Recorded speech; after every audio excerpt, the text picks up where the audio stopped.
कहानी की शुरुआत होती है और हमें रेन नाम की एक लड़की को दिखाया जाता है और हम देखते हैं कि ये लड़की किसी से बचकर भाग रही होती है।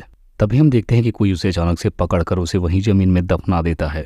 लेकिन तब तक अचानक से उसकी आंख हॉस्पिटल में खुलती है, जहां पर उसके सामने उसके पेरेंट्स भी होते हैं और पूरा हॉस्पिटल स्टाफ उसे समझाने की कोशिश में लगा होता है। असल में हम जान पाते हैं कि रेन को साइकोफेरेनिया था और जो कुछ भी उसने जंगल में देखा वो बस उसकी एक इमेजिनेशन थी। यहाँ पर हम जान पाते हैं कि उसे हॉस्पिटल में एक एलन नाम की थेरेपिस्ट देखती है, जो कि बताती है कि रेन को मेडिसिन लेने होंगे वरना उसे हॉस्पिटल में ही इंस्टीट्यूशनलाइज करना पड़ेगा। और आकर वो गेस्ट रूम में रहती है क्योंकि उसने इमेजिनेशन के दौरान अपने पूरे रूम को तहस नहस कर दिया था। इसके अलावा हम जान पाते हैं कि उसे पेंटिंग करने का भी बहुत शौक होता है और अगले दिन वो अपनी मॉम को देखते हुए उसकी पेंटिंग बनाती है। जिसके बाद अब वो स्कूल चली जाती है, लेकिन स्कूल के सारे स्टूडेंट्स को उसकी बीमारी का पता चल चुका था, इसलिए वो सारे लोग उससे अच्छे से बिहेव नहीं कर रहे थे।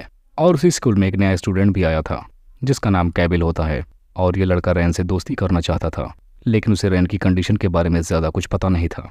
अब इसके बाद रैन को एक रात में एक विजन आता है जिसमें वो स्कूल के टीचर डैनियल को देखती है और वहाँ पर वो एक बच्चे के साथ डांस कर रही होती है।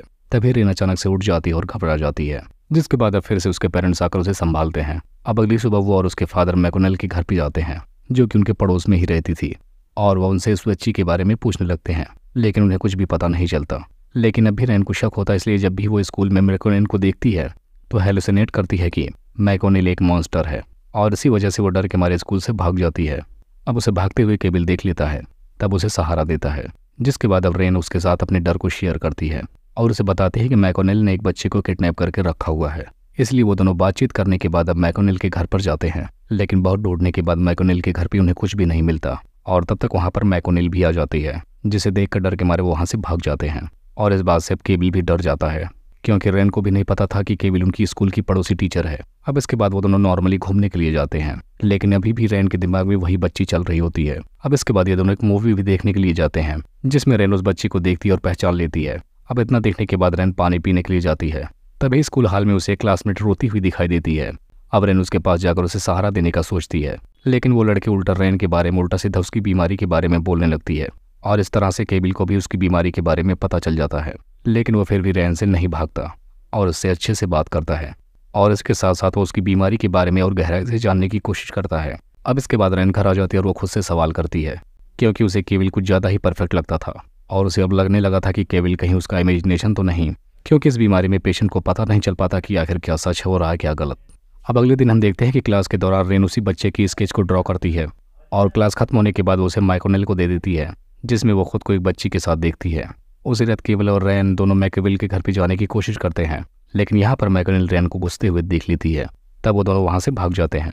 इसके बाद मैकोनेल रैन के खिलाफ एक केस फाइल करती है कि अब रैन को हॉस्पिटलाइज कर दिया जाए। अब इससे गुस्सा होकर जॉन रैन को मेडिसिन लेने के लिए बोलता है, तब रैन गुस्से में आकर बहुत सारा मेडिसिन अपने मुंह में घुसा लेती है। अब उसे ऐसा करता हुआ देखकर जॉन को बहुत ही ज़्यादा गुस्सा आता है, जिसके बाद वो उसे एक जोर का थप्पड़ मारता है, लेकिन बाद में वो उससे इस बात के लिए माफ़ी भी मांगता है, जिसके बाद अब रैन वहाँ से चली जाती है। अब अगले दिन केबिल रैन के घर पर आता है, जिसके बाद यहाँ पर ये दोनों कार्ड का गेम खेलते हैं और इसी तरह से केबिल रैन को किस भी करता है और इतने में ही वहाँ पर रैन की मॉम भी आ जाती हैं। तब वो केबिन को अपने मॉम से इंट्रोड्यूस करवाती है, लेकिन यहाँ पर केबिल अजीब बिहेव करता है और वहाँ से जाने लगता है। अब बाद में उसे रैन मैसेज भी करती है, लेकिन उसे केबिल की तरफ से कुछ भी रिस्पॉन्स नहीं मिलता। अब अगले दिन स्कूल में भी केबिन नहीं आता, जिसके बाद अब रैन फिर से सोचने लगती है कि कहीं केबिन भी उसकी इमेजिनेशन का हिस्सा ही तो नहीं।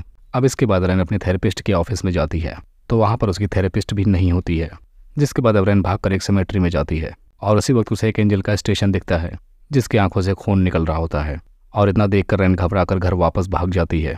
अब घर पर उसकी मॉम उसे संभालती हैं, लेकिन रैन फिर भी उसी बच्ची के बारे में सोच रही होती है, जिसके बाद वो फौरन मैकोनेल के घर पर भागती है और अब उसकी मॉम उससे कहती है कि अगर वो ऐसे ही करती रहेगी तो उसे एक ना एक दिन हॉस्पिटलाइज कर दिया जाएगा। जिसके बाद अब रैन दरवाज़ा बंद करती है और अब जॉन दरवाज़ा तोड़कर अंदर आ जाता है और यहाँ पर वो आकर रिवील करते हैं कि उनकी मॉम 3 साल पहले मर चुकी हैं। यानी इतने सालों से वो बस एक ड्रामा कर रहे थे कि रैन की मॉम जिंदा है, क्योंकि रैन को अपने मॉम के विजन्स बराबर आते थे, रोज से खुश भी थी। और इसके अलावा उस दिन केबिल भी इसीलिए भागकर चला गया था क्योंकि उस दिन केबिल ने कुछ नहीं देखा था जब रैन उसे मॉम से इंट्रोड्यूस करवाती है। अब इतना ज़्यादा सच जानने के बाद रैन पूरी तरीके से टूट जाती है, जिसके बाद अब वो भागकर मैकोनेल के घर पे जाती है और इस बात के लिए जॉन भी उसे नहीं रोकता है। अब रैन को एक विजन दिखता है जिसमें वो अपनी मॉम को डेड बॉडी को देखती है और ऐसा देखकर वो बहुत ही ज़्यादा रोती है, जिसके बाद वो एटिक से नीचे जाती है और तब तक मैकोनेल भी घर पर आ जाती है।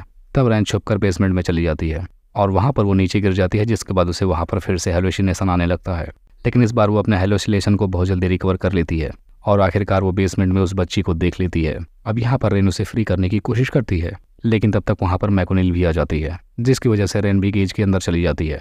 अब मैकोनिल रेन को देख लेती है, तब उसे बाहर आने के लिए कहती है और वो उससे कहती है कि तुम इसके बारे में किसी को कुछ भी नहीं बताओगी। लेकिन जब रेन उसकी बात नहीं मानती है, तब उसे साइकोलॉजिकली उसे पागल बनाने की कोशिश करती है, लेकिन फिर भी रेन उसकी बातों में नहीं आती और अब वो उससे फाइट करने लगती है। और तब तक वहाँ पर केबल भी आ जाता है, क्योंकि रेन ने यहाँ पर आने से पहले केबल को मैसेज किया था। और इसके बाद अब केबल मैकोनिल से फाइट करता है और इसके बाद वो दोनों बच्ची को लेकर बाहर चले जाते हैं, जहाँ पर उसे उसके फादर मिलते हैं।